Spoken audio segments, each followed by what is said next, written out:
تو my dear students, خاص کر بہار بورڈ 10th والے، ہم پھر آپ کے سامنے حاضر ہیں. آپ کے لیے ہم لے کر آئے ہیں آپ کی درخشاں اور روشنی دونوں ہی سے جو حصہ دوم سے کوشچن آتا ہے. آپ کے فائنل ایگزام کے لیے پورے چیپٹر سے ہم آپ کو آبجیکٹیو کوشچن بتانے والے ہیں وتھ آنسر ایکسپلینیشن کے ساتھ. جی ہاں، پورے چیپٹر کا آپ کو آبجیکٹیو ملنے والا ہے، تو کہیں مت جائیے گا. یہ ویڈیو آپ کے لیے بہت ہی خاص ہے اور ایگزام کی رات پڑھی جانے والی. یہ پورا سلیبس آپ کا ہوگا پڑھا جانے والی، اور اس سے بھی آپ پوری طرح سے مکمل تیاری کر سکتے ہیں اور اپنے فائنل ایگزام میں اچھے سے اچھے بہتر سے بہتر رزلٹ حاصل کر سکتے ہیں، بشرطے کہ آپ اس ویڈیو کو ضرور دیکھیں گے تبھی پتہ چلے گا کہ ہاں واقعی میں کہہ رہی ہوں یا پھر آپ کو وہ چیزیں ملنے والی ہیں. تو ٹھیک ہے، اگر آپ ہمارے چینل پر نئے ہیں تو چینل کو سبسکرائب کر دیں، اور اگر آپ ہمارے چینل پر پرانے ہیں تو بھی بنے رہیں اور لائک کریں، شیئر کریں اور کمنٹ کریں اگر ویڈیو اچھی لگے تو. چلیے ہم شروع کرتے ہیں سب سے پہلے چیپٹر 1 سے کہ حمد جو ہے، حمد خدائے عزوجل. اوکے، سب سے پہلے اس میں جو ہے شبنم کمالی، اس کے جو ہے رائٹر مصنف ہے، کون ہے؟ شبنم کمالی. جی ہاں، شبنم کمالی جو ہے، اس میں ان کے بارے میں بھی تھوڑی سی ہم جھلکیاں دکھائیں گے آپ کو ضرور. شبنم کمالی کا تعلق ریاست بہار سے، یعنی کہ شبنم کمالی صاحب جو ہے وہ بہار سے، اپنے بہار کے ہیں، بہار سے بہار بورڈ ایگزام ہونے والا ہے اور شبنم کمالی بھی بہار سے ہی تعلق رکھتے ہیں، یاد رکھیے گا. ایگزامپل کے طور پر ان کا اصلی نام مصطفیٰ رضا ہے. کیا نام ہے شبنم کمالی صاحب کا اصلی نام؟ مصطفیٰ رضا ہے. شبنم ان کا جو ہے تخلص ہے، یعنی کہ جب وہ شاعر بن گئے نا تو ان کو یہ تخلص ملا. انڈرسٹینڈ؟ شاعری کے بعد ان کی پیدائش کو ہم ذرا جان لیں. 22 جولائی 1938 میں وہ پیدا ہوئے. 22 جولائی 1938 پوکھریرا گاؤں سنا ہوگا، ضلع سیتامڑھی کے ضلع میں پوکھریرا گاؤں ہے. بالکل پوکھریرا ایک دم کیا ہے، پوکھر سے پوکھریرا، یعنی کہ ایگزامپل پہ لے لیں پوکھر. اگر آئے گا کہ شبنم کمالی کا جو ہے گاؤں کون سا تھا تو پوکھریرا، پوکھر کو یاد کر لیں. ٹھیک ہے نا؟ تو جیسے تالاب کو عام بھاشا میں پوکھر بھی کہتے ہیں. ضلع سیتامڑھی. ان کی مذہبی منظومات خاص طور پر نعتیہ شاعری کے کئی مجموعے ہو چکے ہیں.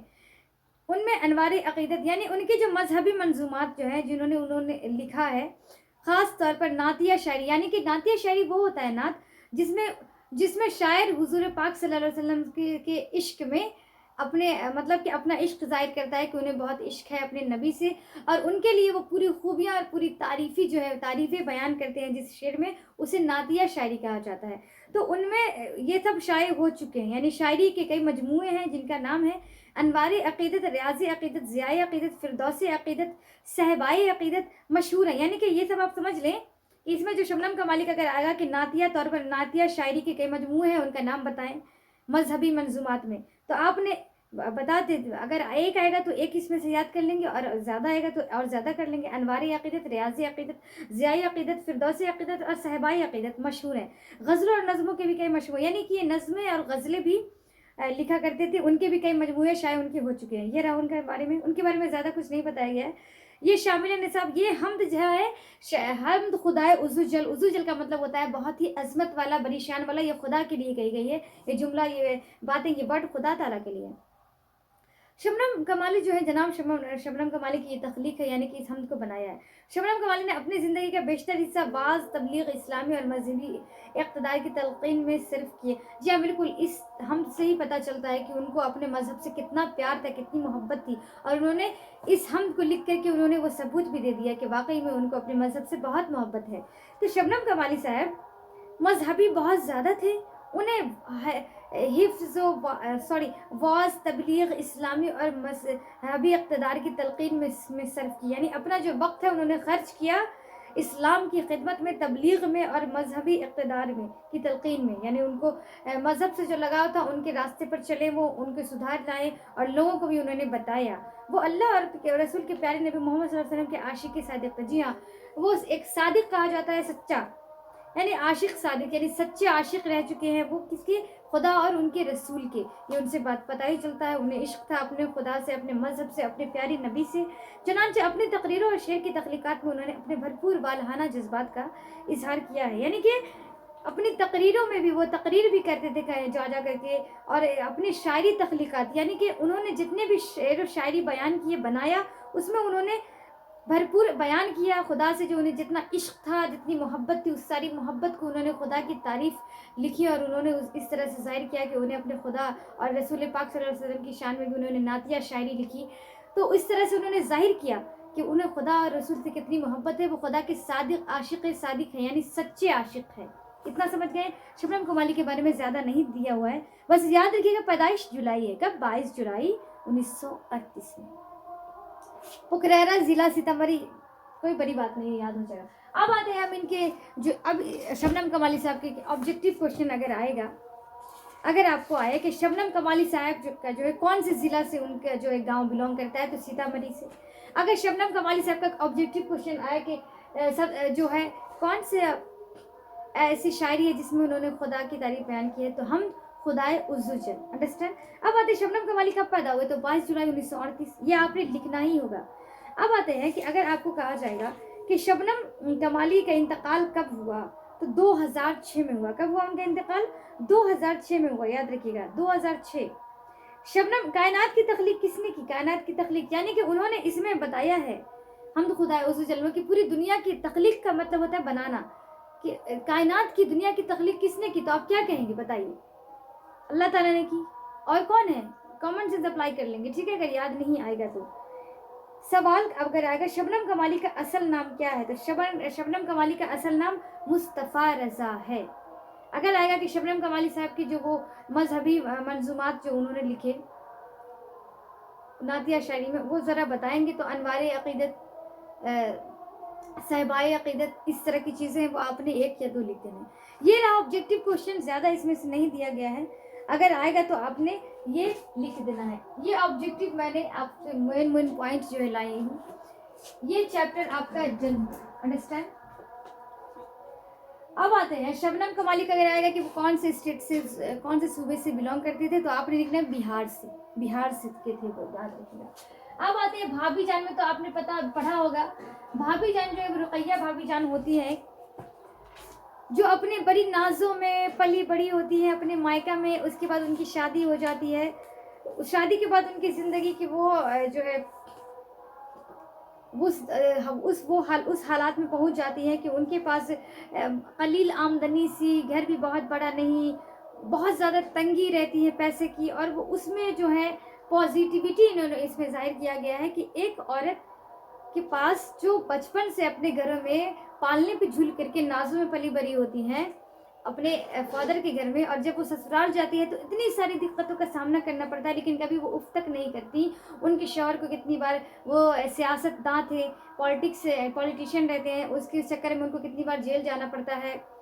वो बहुत ज़ारों कतार भी रोती है, लेकिन कभी लोगों को अपनी शिकायतें नहीं करती कि मैं ये हूँ मैं वो, नाशुक्री नहीं करती, हमेशा उनके लब पर खुदा का शुक्र अदा करती रहती है। और वो थोड़ी सी आमदनी जो है वो अपना जॉब करती है, तो वो वहाँ से उनको इनकम हो जाती है, उससे भी वो दूसरी लड़कियों की पढ़ाई के अखराजात खर्चे उठाती हैं, अपने घरों को वो लेकर चलती हैं और सबको लेकर चलती हैं।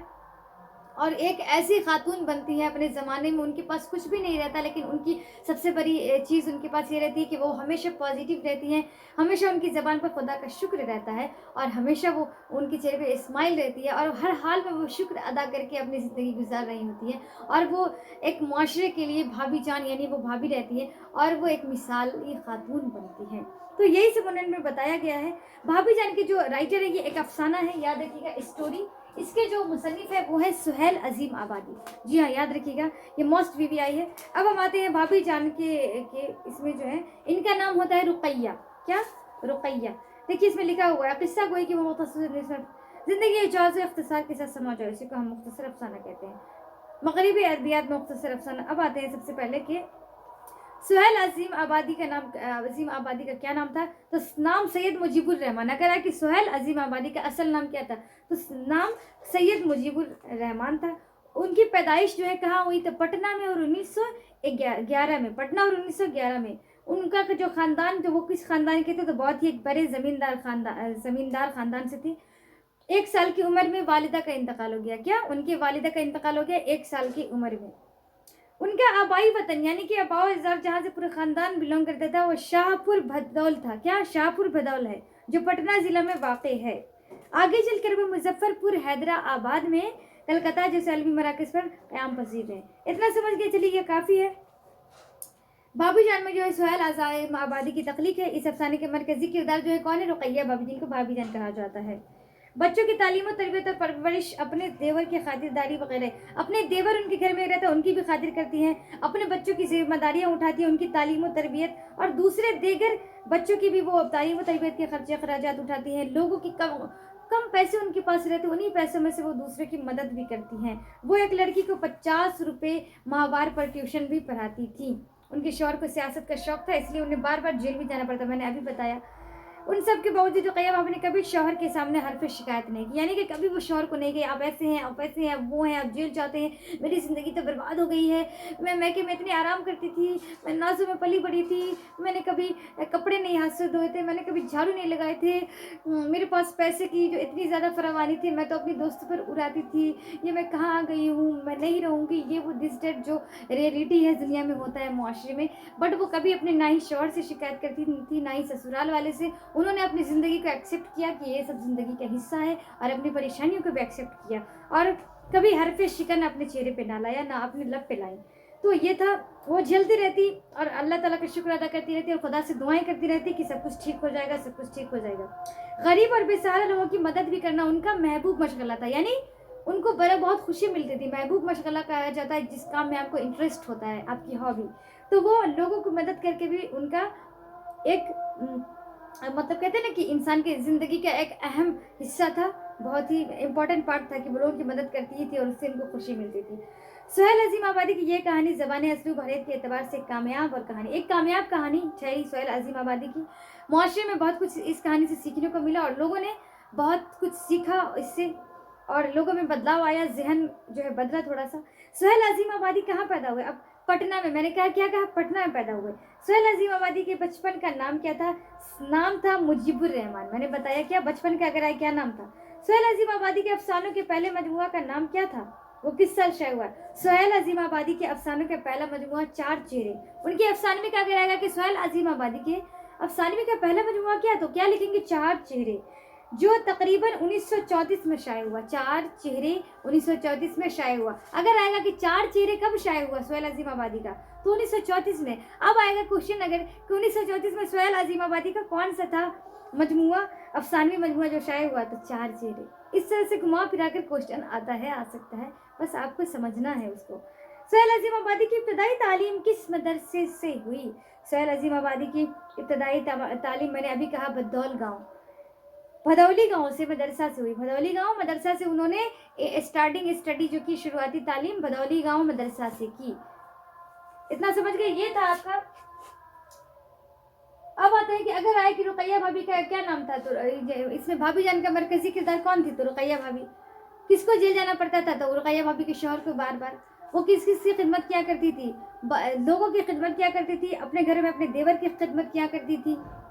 ओके, रुकैया भाभी किस लड़की की तालीम का खर्च खुद बर्दाश्त करती थी? शम्मी नाम की एक लड़की थी जिसका उन्होंने तालीमी अखराजात जो है खुद बर्दाश्त करती थी, यानी कि जो पैसे उनके पास आते थे आमदनी, उनमें से उस लड़की को वो मंथली पैसे दे करके पढ़ाया करती थी और उसकी तालीमी अखराजात खुद उठाई होती, जबकि खुद उनका वो गुर्बत का शिकार थी, वो गरीबी का शिकार थी, लेकिन उस गरीबी में भी वो उस लड़की की मदद करती थी कि बस उस लड़की की तालीम ना रुके, और इससे इसको बहुत खुशी मिलती थी। उनको वालिदैन उसकी तालीम का खर्च बर्दाश्त नहीं कर पाते थे। उसे पढ़ने का बहुत शौक था उस लड़की के शम्मी को, लेकिन उसके वालिदैन उसको पढ़ाना नहीं चाहते थे, कहते थे कि मैं तुम्हारे खर्च अखराजात बर्दाश्त नहीं करूंगा। तो रुकैया भाभी जो कॉलेज में लेक्चरर थी, रुकैया भाभी आकर का क्वेश्चन में आया कि कौन थी, तो कॉलेज में लेक्चरर थी। उन्होंने शम्मी की तालीम का खर्च अपने जिम्मे लिया और इस तरह से दूसरे हाजतमंदों की मदद किया करती। ऑब्जेक्टिव क्वेश्चन में कुछ भी आ सकता है, आपने समझ गए होंगे। तो अब रुकैया भाभी को सोने की चूड़ियों को क्यों फरोख्त करना पड़ा? रुकैया भाभी ने सोने की चूड़ी इसलिए भेज दिया कि उस गरीब लड़की को फॉर्म भरना था अपने फाइनल एग्जाम का, उस लड़की के पास पैसा नहीं था और उसके घर वाले भी नहीं देते। वो बहुत रोती हुई आई और सरापा सवाल बन गया अश्कबार आंखों से। रुकैया भाभी ने बार बार पूछा कि क्यों रो रही हो, तो उन्होंने लास्ट में बताया कि इम्तिहान का फॉर्म भरना और कल आखिरी तारीख है। तो रुकैया भाभी के पास 1 रुपये नहीं थे। उन्होंने सोने की कंगन जो उनकी निशानी थी, उन्होंने उसको उस वक्त उस लड़की के खर्चे के लिए उसको बेच करके उस लड़की को पैसे दिए जो लड़की नहीं ले रही थी। तो उसने कहा तालीमी करियर बनाने के लिए सोने की चूड़ियों को फरोख्त करके शम्मी को दे दिया। ये था उनका दिल, उनका मिजाज और उनकी शफकत, और ये उनका हमदर्दाना کہتے ہیں نا کہ یہ رویہ لوگوں کے ساتھ، لڑکیوں کے ساتھ. یہ تو آبجیکٹیو کوشچن میں نے اچھی طرح بتا دیا ہے، آپ کو سمجھ میں ضرور آئے گا. اب ہم آتے ہیں تھرڈ چیپٹر پر. فرار. فرار بھی یہ افسانہ ہے. اس کے جو ہے مصنف ہے محسن عظیم آبادی. یہ افسانہ ہے، یہاں لکھا ہوا ہے دیکھیے. اگر آئے گا فرار کیا ہے، کون سی نثر ہے، مطلب کون سی صنف ہے، یعنی کون سی لکھاوٹ ہے، تو وہ افسانہ ہے. محسن عظیم آبادی اس کے رائٹر ہیں. چلیے ہم آگے بڑھتے ہیں تھوڑا.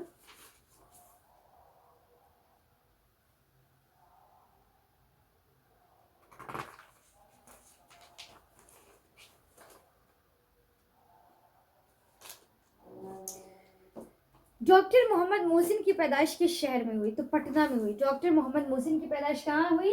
جو فرار کے جو ہے وہ مصنف ہیں پٹنہ میں ہوئی. ڈاکٹر محمد محسن کی تاریخ پیدائش بتائیے. اگر آئے گا تو جولائی 10 جولائی 1910 میں. 10 جولائی 1910 میں ڈاکٹر محسن کی پیدائش ہے. زیر نصاب افسانوں میں ڈاکٹر محمد محسن کا کون سا افسانہ ہے؟ ڈاکٹر محمد یعنی کہ زیر نصاب جو اس میں جو ان کا ذکر آیا کس لیے آیا، وہ کون سے افسانہ نگار ہیں اس میں، اس کی بک میں، اس کتاب میں؟ تو فرار. کون سا افسانہ؟ فرار. زیر نصاب آئے گا تو سمجھ جائیے گا. ڈاکٹر محمد محسن کے والد کا نام بتائیے. ڈاکٹر محمد محسن کے والد کا نام سید محمد رشید تھا. کیا نام تھا؟ سید محمد رشید تھا. ڈاکٹر محمد محسن کس موضوع پر مہارت رکھتے تھے؟ نفسیات کے موضوع پر. وہ کیا تھے؟ نفسیات کو چیک کرنے میں ماہر تھے. وہ نفسیات کے موضوع پر یعنی کہ ٹاپک پر وہ مہارت رکھتے تھے ڈاکٹر محمد محسن. کس موضوع پر؟ کون سی ٹاپک پر؟ نفسیات. چلیے تھوڑا ہم ان کے بارے میں اور پڑھ لیں. سید محمد محسن کا شمار اردو کے اہم افسانہ نگاروں میں ہوتا ہے. وہ نفسیات کے پروفیسر تھے. وہ کیا تھے؟ نفسیات کے. سید محسن عظیم آبادی پروفیسر. ان کے افسانوی کا ایک مجموعہ کا ذکر ہے انوکھی مسکراہٹ. اگر آئے کہ ان کے افسانوی کا ایک مجموعہ کے نام لکھیں تو انوکھی مسکراہٹ. یا آئے کہ انوکھی مسکراہٹ کن کے افسانوی کا ایک مجموعہ ہے؟ تو محسن عظیم آبادی کے. ڈاکٹر محمد محسن 10 جولائی پیدائش ہو گئی. بتا دیا میں نے. پٹنہ سے میٹرک کیا تھا. کہاں سے ڈاکٹر محمد محسن کہاں سے میٹرک کیے تھے؟ تو پٹنہ سے. 1928 میں پٹنہ کالج سے آئی اے کیا. 1928 میں ڈاکٹر محمد محسن کہاں سے 1928 میں اگر آئے گا آئی اے کہاں سے کیا؟ تو پٹنہ سے. کون سے اس میں سال میں؟ تو 1928 میں. یہ سمجھ گئے وہ کون سے نفسیات کے مطلب ٹاپک پر نفسیات کے وہ کیا تھے؟ تو پروفیسر تھے. اب آتے ہیں کہ انہوں نے وہ جو ہے 1934 میں پٹنہ یونیورسٹی سے نفسیات میں ہی فرسٹ کلاس سے پاس گئے. نفسیات میں وہ پڑھ رہے تھے اور پٹنہ میں 1934 میں ہی وہ پاس کر گئے. 1938 میں پٹنہ کالج کے شعبہ فلسفہ میں عارضی لیکچر بنائے گئے. انڈرسٹینڈ. 1938 میں وہ پٹنہ کالج کے شعبہ فلسفہ میں عارضی. 1938 میں وہ یاد رکھیے گا. اگر آئے گا کہ محسن عظیم آبادی کون سے جو ہے سن میں وہ پٹنہ کے کالج کے شعبہ فلسفہ پروفیسر بنائے گئے عارضی؟ تو 1938 میں. اب آتے ہیں سید محمد محسن کی تصانیف میں. ان کا افسانوی مجموعہ انوکھی مسکراہٹ، نفسیاتی زاویے اور نفسیاتی مضامین. ان کا افسانوی مجموعہ کا کچھ ذکر ہے. انوکھی مسکراہٹ، نفسیاتی زاویے، زخم کے پھول. شاعری مجموعہ نہایت اہم ہے. نفسیاتی مضامین کا مجموعہ. اب آتے 2002 میں سید محمد محسن علیل ہو گئے اور دوران یعنی علیل کا مطلب ہوتا ہے بیمار پڑ جانا. 2002 میں یاد رکھیے گا وہ بہت زیادہ بیمار ہو گئے محسن عظیم آبادی. اور دوران علاج ان کا دہلی میں وہ ان کا ٹریٹمنٹ چل رہا تھا، علاج چل رہا تھا، تو وہیں وہ انتقال ہو گئے. اتنا سمجھ گئے نا. چلیے یہ ہو گیا. اب آتے ڈاکٹر محمد محسن جو ہے افسانہ فرار جو ہے اس کے بارے میں تھوڑا سا پڑھ لیتے ہیں. محسن عظیم آبادی کا نفسیاتی افسانہ ہے. یہاں اس میں نفسیاتی ذکر ہے. نفسیاتی افسانہ ہے. یاد رکھیے گا فرار. اس افسانے میں مرکزی کردار محمود نام کا ایک نوجوان ہے. مرکزی کردار کون ہے؟ محمود نام. افسانہ نگار نے اس افسانے میں اس کردار کا نفسیاتی تجزیہ کیا. افسانے کا مرکزی کردار محمود حصول تعلیم کے لیے سرگردہ ہے. یعنی ان کو تعلیم حاصل کرنے کا اس نوجوان کو بہت شوق رہتا ہے، بہت ایکسائٹمنٹ رہتا ہے. وہ عام نوجوانوں کے برخلاف ہاسٹل میں ایک مثالی زندگی گزارنا چاہتا ہے. یعنی عام نوجوان ہوتے ہیں نا، وہ ہاسٹل وغیرہ میں رہتے ہیں تو یہاں وہاں گھومے پھرے، دوستوں سے بات کیے، دوستوں کی محفل جمی ہے. بہت طرح کے ایسے ایکشنز ہوتے ہیں جو ان کی زندگی میں نہیں ہونے چاہیے کیونکہ وہ وہاں پر تعلیم حاصل کرنا چاہتے ہیں. ہاسٹل کا ماحول کچھ الگ رہتا ہے. ہنسی مذاق، برتھ ڈے پارٹی چل رہی ہے، ڈی جے بج رہے ہیں. اس طرح کے ماحول ہوتے ہیں ہاسٹل کے، زیادہ تر ایسے ہی ہوتے ہیں. تو وہ لڑکا ان لوگوں سے برخلاف جانا چاہتا تھا، ایک الگ دنیا میں رہنا چاہتا تھا کہ وہ ایک ایسا مطلب کہ جس مقصد سے وہ آئے وہ اس مقصد کو پورا کرے اور وہ ایک مثالی لڑکا بنے. یہ ایک اچھے طالب علم کی پہچان ہے. होती है, लेकिन साथियों के बरगलाने पर वो क्या हो जाता है, बशरी तकाजे के तहत वक्ती तौर पर तफरी की तरफ माइल, यानी अरे चलो ना छोड़, जैसे होता है ना, अरे भाई नहीं मैं पढ़ रहा हूँ नहीं जाऊँगा, बहुत सारे हॉस्टल में दोस्त रहते हैं, अरे चलो ना छोड़ो ना, क्या होगा, छोड़ो ना पढ़ाई, बड़े हो जाएगी, बहुत वक्त है कर लेंगे ना, चलो जिंदगी इंजॉय भी तो करना चाहिए, अरे चलो छोड़ो ये सब, हो जाएगी पढ़ाई, चलो घूमने फिरने, होता है ना ऐसा, ऑफकोर्स होता है। तो शादियों के बरगलाने पर खुद को रोक नहीं सकते हैं और वो सैर तफरी की तरफ माइल हो जाते हैं, घूमना फिरना उनकी ज़िंदगी में, और वो एक नफसियाती उलझन का बहरहाल शिकार रहता है, यानी वो करना नहीं चाहता, लेकिन बहुत सारे दोस्त रहते हैं, माइंड कहते हैं ना कि सोबत का असर होता है, बैड कंपनी इंसान को इख्तियार नहीं करनी चाहिए। सपोज दैट कि कोई लड़का है, उसको बैड कंपनी मिल गई और कोई एक अच्छा इंसान बनना चाहता है, ज़िंदगी में पढ़ना लिखना चाहता है, तो आपका माइंड की जो प्रोग्रामिंग है ना, आपके सामने बहुत सारी ऐसी चीज़ें बार बार हो रही है, बार बार हो रही है, तो ऑटोमेटिकली आपका माइंड जो है वो उस चीज़ को अडॉप्ट कर लेता है, और फिर आप ना चाहते हुए भी आप उस काम को करने के लिए हाँ कर देते हैं। बस वही हाल उस लड़के का हुआ था, वो अंदर से नहीं चाहता था, बट वो रोक नहीं पा रहा खुद को, जहाँ पर 10-20 ऐसे हैं वहाँ पर हम अकेला कैसे।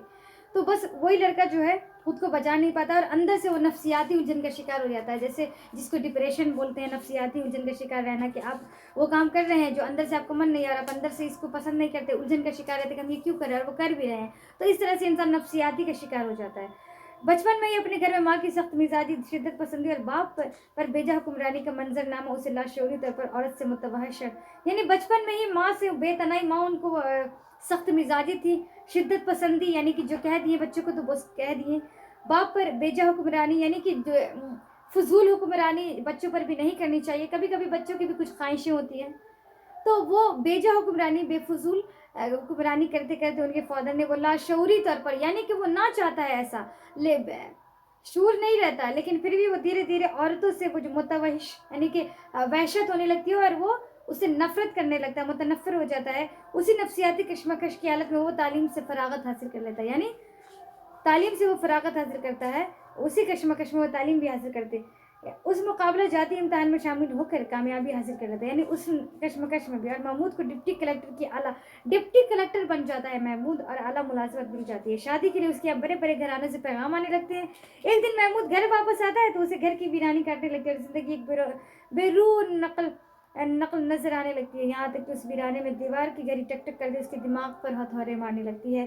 दीवार घड़ी के पेंडुलम से अपनी ज़ात का मरक्का मालूम होने लगा है, वैसा ही एक तरीका और एक रंग पर हरकत करता है, जब तक मशीनों की तरह जिंदगी गुजारता रहेगा। आखिरकार उन रिश्तों में से एक के यहाँ उसने इस बात को पुख्ता कर लिया और अकद भी हो गया, लेकिन रुखसती लड़की की मेट्रोपोलिशन पास करने तक मुलतवी रखा, यानी कि आखिरकार एक लड़की से उनका रिश्ता लगा और उन्हें अपनी जो है वो घर जो है वो काटने दौड़ने लगा था, अकेला अच्छा मन नहीं लगता था, वो डिप्टी कलेक्टर भी बन गए थे, सारी चीज़ें ज़िंदगी में हो गई थी, तो अब उसे हर चीज़ बेरौनक लगने लगी थी और उनका अपने ज़ात जो है वो मतलब कि कहते हैं ना कि ना अहमियत मालूम होने लगी थी उनको कि भाई अपनी ज़ात क्या अकेले गुजारे ज़िंदगी। फिर उनके रिश्ता आखिरकार उन रिश्तों में से एक रिश्तों को हाँ कर दी गई, उनकी होने वाली जो मनकूहा थी रुखसती तक लड़की के मेट्रोपोलिशन पास करने तक मुलतवी रखा गया कि ये जो एग्ज़ाम है मेट्रोपोलिशन पास करने के बाद ही लड़की की रुखसती होगी। इम्तहान का नतीजा आ गया और उनकी मनकूहा लड़की यानी कि जुबैदा नाम थी उनकी होने वाली वाइफ का, अच्छे नंबरों से कामयाब हो गई। महमूद अभी शादी का तसव्वुर उसके लिए जद्दों से शेखान नगल आखिरकार धूमधाम से बारात ले गए, रुखसती हुई, यानी उनकी शादी से यानी कि शादी वादी होने लगी, इंजॉय करने लगे और फिर आखिरकार उनकी धूमधाम से बारात गई और फिर वो रुखसती भी हो गई। लेकिन जब वो शादी की पहली रात ससुराल में जिनान खाना के अंदर दाखिल होता है तो उसे अपने घर का वो घुटन भरा माहौल नजर आने लगता है, जहाँ औरत गलत अंदाज में मर्द को दबाती है और उसकी तस्दीर करती है। उस नफ्सियाती नुक्ते ने उसे अज़दवाजी फ़राइज़ से खौफज़दा कर दिया, उसकी शख्सियत नामुकम्मल लगी। कहने का मतलब है कि वो नौजवान जिसके पास सब कुछ था लेकिन वो जहनी उलझन का इस तरह से शिकार हो चुका था, पास्ट में उनके साथ जो उनकी जो अम्मी जान थी, वो कभी कभी ना बच्चों को आप मिसाल के तौर पर आप डांटिए उनकी गलतियों पर, कभी कभी आप प्यार से भी उसको समझा सकते हैं। और बहुत सारे घरों में ऐसे होते हैं मतलब उनको वो औरतों से नफरत होने लगी, जैसे ही वो एक ससुराल में जब कदम रखा तो उनको वो वही माजी की बातें अपनी मम्मी की याद आने लगी, जो उनके साथ वो किया करती थी, वो सलूक बेजा डांटना, यानी फजूल का बच्चों को डांटना, बार बार डांटना, उसको एक ही चीज़ को पीछे पड़े रहना नहीं, कभी कभी ना बच्चों को छोड़ दो उनके हालत पे, एक दो बार अब डांटिए, लेकिन बार बार उसको छोटी छोटी बातों में ना, तो वो बच्चा बागी हो जाता है, वो डिप्रेशन में भी जा सकता है, नफ्सियात हो जाता है इस तरह से। तो वो नफ्सियात के मरीज बन चुके थे। तो कि उनको लगता था कि औरतें जो है ना गलत अंदाज में मर्दों को घरों में दबाती हैं, और उन्हें इस तरह से फील होने लगा। और उनके फादर भी उनको जो है डांटा करते थे, जहाँ तो उस तरह से वो जैसे ही अंदर दाखिल हुए उनको सारी औरतों से नफरत होने लगी, और फिर उनकी जो अपनी अज़दवाजी ज़िंदगी है फ़राइज़ से खौफज़दा हो गए। नफ्सियाती नुक्ते से वो एक नामुकम्मल शख्सियत ही रह, यानी उनकी पर्सनालिटी मुकम्मल नहीं हुई, क्योंकि जब एक इंसान नफ्सियात का मरीज़ हो जाता है तो उनकी ज़िंदगी में बहुत सारे उलझनें आती हैं, बहुत सारे ऐसे हालात बन जाते हैं कि सामने वाला आपके साथ रहना नहीं चाहेगा। नफ्सियात के मरीज़ के साथ कोई नहीं रहना चाहता है। तो इस तरह से उनकी ज़िंदगी ऑब्वियसली मुतासिर तो हुई होगी। वो उनकी एक्टिविटीज़, उनका नफ़रत करना औरतों से। तो यही कहा गया है इनमें, जो सबक ये क्या मिला आपको? सबक ये मिला कि कोई भी इंसान हो, वो इंसान होता है, पहले आप उसको एब्जॉर्व कीजिए कि ये इंसान किस तरह से समझने वाला है।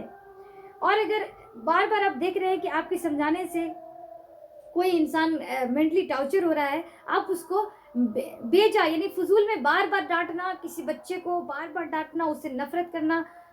एक इंसान जो होता है ना, चाहे वो बच्चा हो या बड़ा, उसे अगर आप नफरत कर रहे हैं, यानी उसे डांट रहे हैं, गलत चीज़ पर रोक रहे हैं, तो आप उसको अच्छी चीज़ों पर अप्रिशिएट भी कीजिए, अच्छे कारनामे पर उसे प्यार भी दीजिए, उससे मोहब्बत भी दीजिए।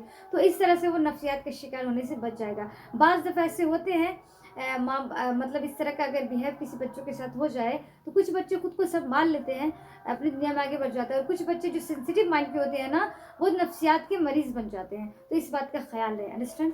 तो ये चलिए, ये अब हम थोड़ा इन पर आ जाएं। कमर जहाँ, सॉरी, डॉक्टर मोहम्मद मोहसिन, इसका जो ऑब्जेक्टिव हो चुका है, मैंने ये झलकियाँ इसलिए दिखाई हैं ताकि आपको आराम से इस चैप्टर का फिरार का मोहसिन अजीम आबादी, यानी वो नौजवान जो रहता है फिरार इख्तियार करना चाहता है अपनी ज़िंदगी के इस झमेलों से, औरतों से नफरत करता है। तो मैंने बता दिया, कहीं से भी ऑब्जेक्टिव आएगा आप आराम से सॉल्व कर लेंगे, अंडरस्टैंड। चलिए अब आते हैं चैप्टर 4, कटी हुई शाख कमर जहाँ। ये भी अफसाना है, राइटर है, मतलब स्टोरी है। कटी हुई शाख, इसकी जो है मुसन्निफ वो कमर जहाँ है। हम इसके बारे में भी थोड़ा चलिए बात कर लेते हैं। कमर जहाँ की पैदाइश कब हुई? तो कमर जहाँ की पैदाइश 1951 से 1952 में हुई। कमर जहाँ की पैदाइश का पूरा श्योर नहीं कि 1951 ही है या 1952 ही, दोनों आपने 1951 से 1952 लिखना है। क्या 1951 से 1952? कमर जहाँ के वालिद का नाम क्या है? कमर जहाँ के वालिद का नाम सैयद अताउल हक है। कमर जहाँ के वालिद का नाम सैयद अताउल हक है। कमर जहाँ का पैदाइशी ताल्लुक सूबा बिहार के किस जिला से? अब देखिए, ये भी बिहार के ही रहने वाले, कमर जहाँ भी बिहार के रहने वाले हैं। कमर जहाँ के सूबा बिहार के समस्तीपुर जिले से बिलोंग करते हैं। कमर जहाँ, ये समस्तीपुर कितना ईजी है बिहार के लोगों के लिए, समस्तीपुर जिले से बिलोंग करते हैं, और ये भी सूबा बिहार के हैं। कमर जहाँ का कौन सा अफसाना आपके निसाब में शामिल है? कमर जहाँ का अफसाना कटी हुई शाख, या निसाब का जाता है, ये जो आप बुक पढ़ रहे हैं इसमें कौन सा शामिल है? तो कटी हुई शाख। कमर जहाँ किस यूनिवर्सिटी में उस्ताद है? कमर जहाँ भागलपुर यूनिवर्सिटी में उस्ताद है। कहाँ है? भागलपुर यूनिवर्सिटी में, याद रखिएगा, अंडरस्टैंड। कटी हुई शाख कमर जहाँ का एक कामयाब अफसाना है। ये अफसाना कमर जहाँ का एक कामयाब अफसाना है। अफसाना में कहानी जिस समाजी पर समझ से दिया गया, वो कहानी के उन्वान को इसमें मुस्मा बना देता है। आज के जदीद साइंसी और मादी माहौल में हिंदुस्तान समाज में जो मसाइल पैदा हो रहे हैं, उन्हें मसाइल को कमर जहाँ ने अपने अफसानों का मौजू बनाया है। चनांचे ज़ेर नसाब अफसाना कटी हुई शाख, यानी कि आज के जो साइंसी और मादी माहौल में हिंदुस्तान समाज में बहुत सारे मसाइल पैदा हो रहे हैं, उन्हीं को उन्होंने जो है इसमें तहरीरी उतारा और बताया, लोगों को उनसे रोशनास कराया।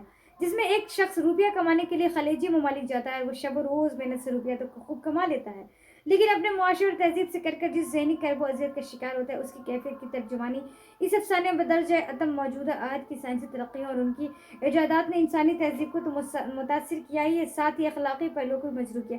कहने का मतलब कि जैसे जैसे ज़माना डेवलप हो रहा है, साइंस तरक्की कर रहा है, वैसे वैसे मुआशरे की कुछ तहजीब, कुछ अदब और वो चीज़ें धीरे धीरे ख़त्म हो रही है। अखलाकी पहलू को पूरी तरह से मजरू कर दिया, यानी अखलाकियात ख़त्म होती जा रहे हैं दुनिया से, मुआशरे से। इंसानी तहजीब को पूरी तरह मुतासिर कर दिया है साइंस जैसे जैसे साइंसी तरक्की, यानी कि साइंस जैसे तरक्की कर रहा है, डेवलप आ रहा है, उसमें उन्होंने इस चीज़ को इसमें बताया है کٹی ہوئی شاخ کے ایک انسان جب روپیہ پیسہ کمانے کے لیے غیر ممالک جاتا ہے اپنے بچوں کو پالنے کے لیے اپنے گھروں کو، لیکن وہ کس طرح سے اپنے معاشرے سے اپنے تہذیب سے کٹ کر رہ جاتا ہے، اپنے آپ سے کٹ کر رہتا ہے، اپنے لوگوں سے اور معاشرے سے تہذیب سے، اور ذہنی کرب کا یعنی مینٹلی ٹارچر رہتا ہے، وہ اذیت کا شکار ہوتا ہے، ذہنی تکلیف کا شکار ہوتا ہے، کہ اس کیفیت کو اس ترجمانی میں مطلب کہ بیان نہیں کیا جا سکتا ہے، اور یہ اس طرح سے اس معاشرے کی اس سچائی کو اس سائنسی ایجادات نے تہذیب کو انسانی تہذیب کو اخلاق کو مجروح کر دیا ہے، مجروح کہا جاتا ہے، تار تار کرنا، توڑ توڑ کے رکھ دیا ہے۔ یہی انہوں نے بتایا ہے کہ جو روپیہ کمانے کے لیے خلیجی ممالک جاتا ہے، روپیہ بھی خوب کماتا ہے، لیکن وہ اپنے معاشرے اور تہذیب سے کٹ کر جس ذہنی کرب کا شکار ہوتا ہے، افسانہ نگار نے اس افسانے میں اسی کیفیت کی ترجمانی کی ہے۔ انڈرسٹینڈ؟ یہ رہا، آپ جان گئے ہوں گے۔ اس میں جو ہے مرکزی کردار ہے ماہوار نوجوان جو تعلیم حاصل کرنے کے بعد وقت کے ہاتھوں مجبور ہو کر، ایک انسان اس میں بھی نوجوان کا ہے، ایک جو وقت کے ہاتھوں مجبور ہو کر تعلیم حاصل کرنے کے بعد بوڑھے ماں باپ کو چھوڑ کر کے وہ چلے جاتے ہیں کمانے، جی ہاں، کیونکہ ان کی جو ہے وہ مجبوری رہتی ہے۔ تو یہ ہم جھلکیاں دکھا دیے ہیں، اگر کہیں سے بھی آئے گا کوشچن اگر آبجیکٹیو آیا تو آپ ضرور اس کو آرام سے بنا لیں گے، مجھے یقین ہے۔ اب آتے ہیں آشیانہ، نگار عظیم افسانہ۔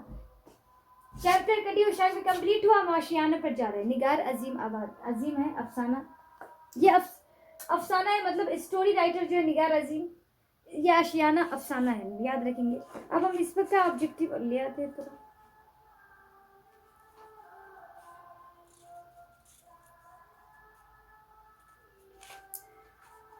نگار عظیم آبادی کا اصل نام کیا؟ عظیم کا اصل نام کیا ہے؟ آئے گا آبادی نہیں ہے، سوری۔ نگار عظیم کا اصل نام ملکہ مہر نگار ہے، ملکہ مہر نگار ہے، جی ہاں، ملکہ مہر نگار۔ نگار عظیم نے کس موضوع میں MA کیا؟ نگار عظیم نے اردو کے ساتھ ڈرائنگ اور پینٹنگ میں بھی، یعنی کہ بہت سارے لوگوں کو ڈرائنگ اور پینٹنگ میں انٹرسٹ رہتا ہے نا، خاص کر بچوں کو تو بہت زیادہ رہتا ہے، مجھے بھی ہے، جی ہاں۔ تو نگار عظیم نے اردو کے ساتھ ڈرائنگ اور پینٹنگ میں بھی MA کیا، اس سبجیکٹ پر انہوں نے MA کیا۔ نگار عظیم کے اولین افسانوی مجموعے کا نام کیا ہے؟ نگار عظیم کے اولین افسانوی مجموعے کا نام عکس ہے۔ نگار عظیم کا مجموعہ گہن کب شائع ہوا؟ گہن، نگار عظیم کا مجموعہ گہن کبھی کبھی ہوتا ہے نا چاند گرہن لگ گیا، گرہن نہیں ہوتا ہے، گہن ہوتا ہے۔ 1999 میں شائع ہوا گہن، 1999 میں شائع ہوا نگار عظیم آبادی کا۔ نگار عظیم آبادی کے سفر نامے کا نام کیا ہے؟ نگار عظیم کے سفر نامہ کا نام گرد آوارگی ہے، سفر نامہ کا نام گرد آوارگی ہے۔ چلیے اب آتے ہیں تھوڑا سا ہم کہ زیر نصاب آشیانہ کے مرکزی کردار پر نگار عظیم کا یہ سماجی افسانہ ہے۔ کیا ہے یہ آشیانہ؟ کیا ہے؟ سماجی افسانہ، سوسائٹی، اس میں بھی سوسائٹی سے ریلیٹڈ باتیں ہیں، جس کے مرکزی کردار رینا ہے۔ کون ہے؟ زرینہ برکت علی صدیق کی اہلیہ ہے۔ کیا؟ زرینہ بیگم، یعنی زرینہ جو ایک لیڈی ہے، برکت علی صدیقی کی وہ وائف رہتی ہیں۔ برکت علی اعلیٰ درجے کی ملازمت سے سبکدوش ہو جاتے ہیں، کیا ہو جاتے ہیں؟ اور ایک خوشحال زندگی گزار رہے تھے۔ ان کا بیٹا سراج بھی اعلیٰ درجے کی ملازمت کر رہا ہے۔ کیا کرتا ہے ان کا بیٹا؟ زرینہ کا اعلیٰ درجہ کی ملازمت کرتا ہے، یعنی کہ ہائر پوسٹ پہ رہتے ہیں۔ وہ اپنے اہل و عیال کے ساتھ ملازمت کے سلسلے میں دوسرے شہر میں رہتا ہے، یعنی اپنے اہل و عیال بیوی بچوں کے ساتھ ملازمت کے لیے مطلب جاب رہتا ہے، تو اپنے دوسرے شہر رہتے ہیں۔ وہاں اپنے والدین کو بھی ساتھ رہنے کے لیے بلوا لیتا ہے، اپنے والدین کو وہاں وہ بلا لیتے ہیں۔ بیٹے کے یہاں برکت علی صدیق ان کی اہلیہ کو ہر طرح کا آرام میسر ہے، لیکن ان کا پاس کوئی مشغولیت نہیں، اس لیے دونوں میاں بیوی کے لیے بیکاری ایک بڑا مسئلہ بن چکا ہے۔ یعنی جب بیٹے لے جاتے اپنے پاس تو سب کچھ تو ان کے پاس رہتا ہے، لیکن کہتے ہیں نا کہ انسان جب اپنے گھر میں ہوتا ہے تو آپ کچھ نہ کچھ انٹرسٹنگ کام کر رہے ہوتے ہیں، جہاں پر آپ کا اپنا گھر رہا ہوتا ہے، جہاں پر آپ کی اپنی حکومت ہوتی ہے، کوئی اور اپنے آپ کو کسی نہ کسی کام میں لگائے ہوئے رہتے ہیں، نہیں بھی رہتے تو آپ اپنے گھروں میں خوش رہتے ہیں، وہاں پر ان کو دل نہیں لگتا ہے اور وہ بیکاری رہتے ہیں، بس کھانا پینا سونا آرام کرنا، اور یہ سب ایک ذہنی اذیت کا وہ شکار ہو رہے تھے اور مسئلہ بن چکا تھا ان کے لیے۔ اس پریشانی کا احساس زرینہ کو سب سے زیادہ ہے، گرچہ شب و روز بہت آرام سے گزر ہے۔ برکت علی بظاہر بہت خوش نظر آتے تھے، دونوں میاں بیوی خوش تو نظر آتے تھے، بیٹے کی یہاں بہو میں کوئی کمی نہیں تھی، خدمت گزاری بھی کہیں میں کوئی کمی نہیں تھی۔ بیٹے سراج اور اس کی بیوی عرفانہ نے ان دونوں پر سوائے آرام سے رہنے کی کوئی ذمہ داری نہیں دی۔ کہا ممی جان ابا جان آپ آرام سے رہیں، کھائے پیئے، ہم آپ کی خدمت بھی کریں گے، آپ نے کوئی کام کرنے کی ضرورت نہیں ہے۔ بس اتنا ہی چاہیے تھا ان کے بیٹے اور بہو کو۔ لیکن ان کو ایک بے چینی تھی، सिद्दीकी की दाखिली बेचैनी को ज़रीना ने, यानी वाइफ ने देखा कि नहीं उनके मतलब मेरे शौहर को बहुत ही ज़्यादा जो है वो बरकत अली साहब को बहुत ज़्यादा बेचैनी थी कि वो क्यों बैठे हुए इस तरह से अपना जो है वो वक्त को गंवा रहे हैं। तो ज़रीना के दिल से किसी न किसी गोशे में ये ख्वाहिश पल रही थी कि अपना हाथ होता, अपना अख्तियार होता। अच्छे गुजरे हैं। बरकत अली सिद्दीकी की दाखिली बेचैनी को ज़रीना ने भांप लिया, क्योंकि बरकत अली के मिजाज को ज़रीना बखूबी जानती थी, लेकिन वो बरकत अली को टोकना नहीं चाहती थी। अपनी बादशाहत होती, हम उम्र और हम ख्याल औरतें होती, अपनी मर्जी से आराम होता या फिर कोई ना कोई अपना होता। ये तमाम ख्यालात ज़रीना के दिल में खलिश बनकर खटक रहे थे। साथ ही बरकत अली की मायूसी को भी ज़रीना महसूस कर रही थी। चनांचे एक दिन बरकत अली खुद ही बोल दी कि मैं आराम करते और किताबें पढ़ते पढ़ते बहुत थक गया हूँ। मुझे यहाँ 2 साल रहने के बजाय कोई मसरूफ तलाश करनी है। ये हमारा घर नहीं है, बेटे और बहू का घर है। 2 साल तक मेहमानी में बैठे बैठे अपने आप को बीमार महसूस करने लगा हूँ। मेरा ख्याल है मैं तुम बेटे बहू का घर छोड़कर मेरे साथ अपने घर चलो, जहाँ तुम पकाओगे और मैं खाऊंगा। खा चटनी रोटी ही क्यों ना हो, अपने पड़ोसी होंगे, शाम की महफिलें होंगी, और फिर ये कि बेटा बहू छूट थोड़ी ही जाएंगे, वक्तन फवक्तन हम लोग आते जाते रहेंगे। ज़रीना अपने शौहर बरकत अली की मस्कुरा बातें सुनकर खुश हो गई और अपने आशियाने को आबाद करने का फैसला लिया और मुस्तकबिल के ख्यालों में गुम हो गई। कितना खूबसूरत था। कहने का मतलब है इसमें जो ज़रीना और बरकत अली सिद्दीकी रहते हैं, बेटा बहू ले तो जाते हैं, लेकिन वहाँ उनकी अपना हाथ नहीं होता, अपनी बादशाहत नहीं होती, अपने खुद का जो एक मन होता है ना, कहते हैं ना कि इंसान की जो अपना घर होता है उसमें आप अपने मन से आराम कर रहे हैं। शाम की महफिलें आ रही है, पड़ोसी लोग आ रहे हैं, आपकी दोस्तें आ रहे हैं, अपनी बादशाहत होती, अपना हाथ होता है, अपना पात होता है, मतलब किसी का कोई टोकना रोकना नहीं। और वो तो उनके बेटे बहू का घर था, सारी चीज़ें मैसर थी, लेकिन अपनी हुकूमत, अपनी बादशाहत नहीं थी जो उनको अपने घरों में थी। और जो खुशी उनको मिल रही थी वो खुशी नहीं मिल रही थी, और वो बस खाते पीते सोते, इससे वो खुद को बीमार महसूस करने लगे। तो उन्होंने कहा कि चलो अब बहुत हो गया, मैं 2 साल से अपने बेटे के घर महसूस करना कि मैं बीमार होने लगा हूँ। ये तो बेटे बहू का घर है और बेटे बहू छूट थोड़ी ही जाएंगे, हम अपने घर चलते हैं, वहाँ हमारी अपनी हुकूमत और अपनी बादशाहत होगी, तुम पकाओगे और मैं खाऊंगा, चाहे अपनी रोटी, नमक रोटी ही क्यों ना सही, चटनी रोटी ही क्यों ना हो, पड़ोसी होंगे, शाम की महफिलें होंगी, और फिर ये क्या बेटा बहू छूट नहीं जाएंगे, वो वक्तन हम लोग आते रहेंगे यहाँ मिलने। ज़रीना ने खुश हो गई कि वाह, उनकी भी दिल की तमन्ना यही थी कि हाँ, हम बेटे बहू के घर से अपने घर चलें और वहाँ ही रहें जहाँ मेरे अपना घर है, वहाँ मेरी अपनी हुकूमत है, यहाँ सब कुछ तो है लेकिन अपनी बादशाहत नहीं है, वो शाम की महफिलें नहीं है, वो मोहल्ले और पड़ोसी के लोग नहीं है जिससे मिलकर मुझे खुशी होती थी और शाम की महफिलें जमती थी। और फिर इस तरह से वो उन्होंने जाने का फैसला लिया और मुस्तकबिल के ख्यालों में गुम हो गई। तो ये था। अब इसमें कहीं से भी क्वेश्चन आएगा तो आप ज़रूर, इसका जो मरकज़ी किरदार रहते हैं वो कौन, ज़रीना और बरकत अली सिद्दीकी। ज़रीना और बरकत अली सिद्दीकी मरकज़ी किरदार में दोनों वाइफ हस्बैंड हैं। इतना समझ गए ना। तो ये मुआशरे की सच्चाई है, याद रखेंगे। हर इंसान की अपनी एक बादशाहत और हुकूमत हर जगह होती है, कहाँ, अपने घर में, हर जगह नहीं होती। और अपने घर में जो खुशी और सुकून मिलता है वो कहीं पर भी नहीं मिलता। तो इससे हमें यही सीखने को मिलता है। ये आपका डन।